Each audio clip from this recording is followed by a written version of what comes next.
Olá, amigos, muita paz a todos. Dando continuidade ao nosso projeto do Grupo GED, Salvando Vidas, Vozes do Evangelho. Hoje nós vamos falar do capítulo 14, que tem como tema honrar o teu pai e a tua mãe. No item 1, ele vem falar o seguinte: sabes os mandamentos? Não cometas adultério, não mates, não furtes, não digas falso testemunho, não cometas fraudes, honra o teu pai e a tua mãe. Marcos, capítulo 10, versículo 19, Lucas, capítulo 18, versículo 20 e Mateus, capítulo 19, versículo 19.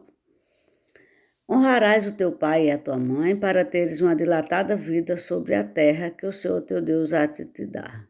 Decálogo, Êxodo, capítulo 20, versículo 12. E aí, o Evangelho segundo o Espiritismo, ele vem nos falar sobre a piedade filial.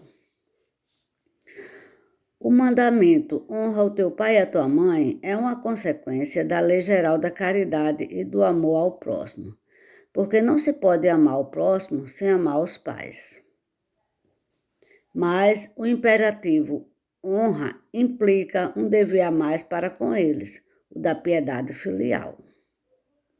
Deus quis demonstrar, sim, que o amor é necessário juntar o respeito, a estima, a obediência e a condescendência, o que implica a obrigação de cumprir para com eles de maneira ainda mais rigorosa tudo o que a caridade determina em relação ao próximo.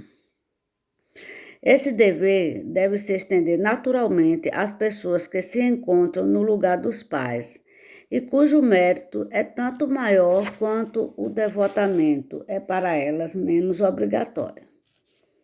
Deus pune sempre de maneira rigorosa toda violação desse mandamento. Honrar ao teu pai e à tua mãe não é somente respeitá-los, mas também assisti-los nas suas necessidades, proporcionando-lhes o repouso na velhice, cercá-los de solicitude, como eles fizeram por nós na infância. É sobretudo para com os pais sem recurso que se demonstra a verdadeira piedade filial.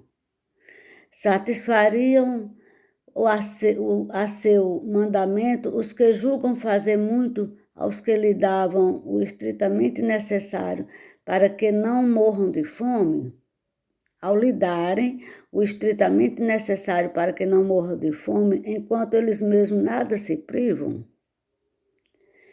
Relegando-os a piores cômodos da casa, apenas para não deixá-los na rua, e reservando para si mesmos os melhores aposentos, os quais confortáveis e ainda bem quando tudo isso não é feito de má vontade, sendo os pais obrigados a pagar-lhes o que resta da vida com cargas dos serviços domésticos.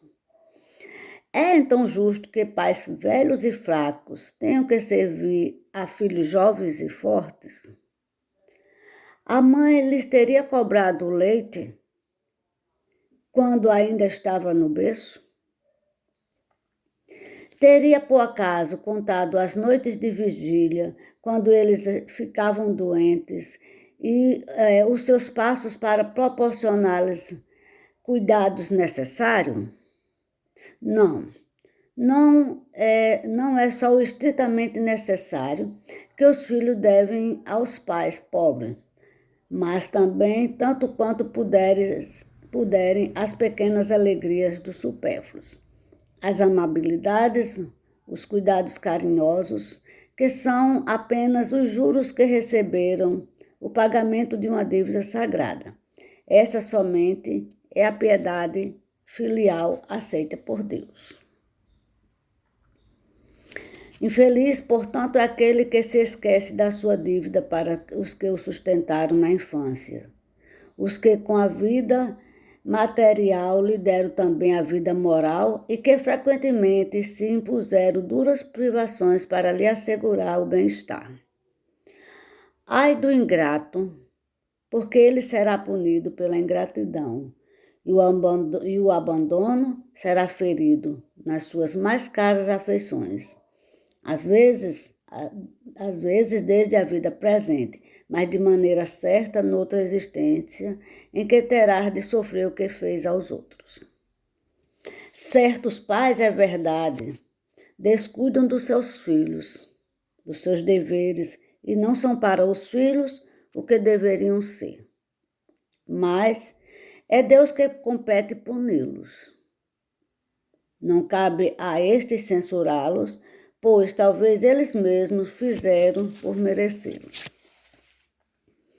Se a caridade estabelece como lei o que se deve pagar o mal com o bem, ser indulgente para com as imperfeições alheias, não maldizer do próximo, esquecer e perdoar as ofensas e amar até mesmo os inimigos, quando essas obrigações se faz ainda maior em relação aos pais.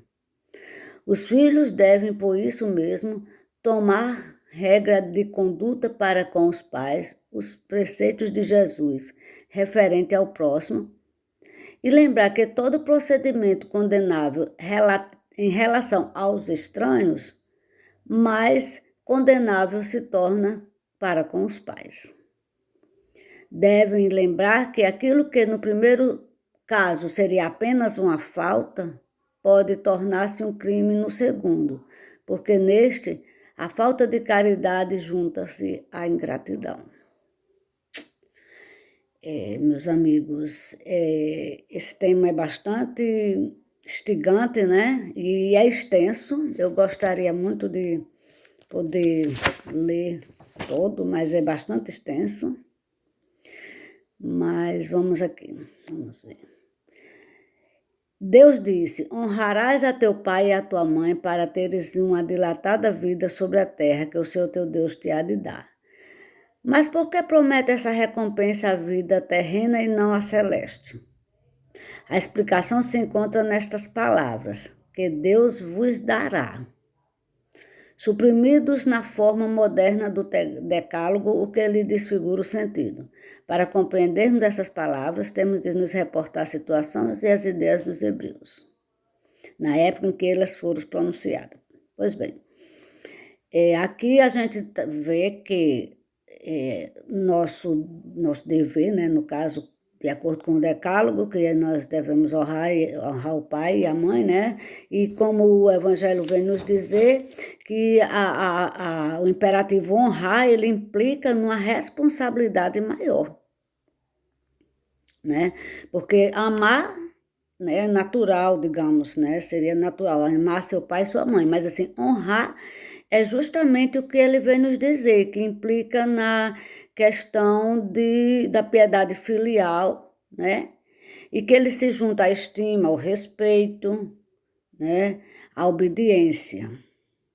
Então, que nós possamos refletir, né? Nós filhos, né? Até porque está muito próximo do Dia das Mães, a qual nós comemoramos, né, aquele dia todo especial e tal. Mas e os outros dias? Como é que nós fazemos? Se no Dia das Mães nós damos presente, beijinho e postamos no Facebook e no Instagram e tal, o amor que nós devotamos a nossos pais, e que é linda, é maravilhosa, nossa mãe é admirável, é guerreira, mas o dia a dia, como está nosso dia a dia com nossos pais? Que espaço nós relegamos a ele na nossa vida, na nossa casa, como o próprio Evangelho diz, que não basta termos um cantinho lá, um cantinho na casa, né? Como é que está o nosso honrar nosso pai, nossa mãe? Então, que Jesus nos abençoe e que a gente possa refletir sobre isso, sobre esse tema tão instigante. Muita paz a todos.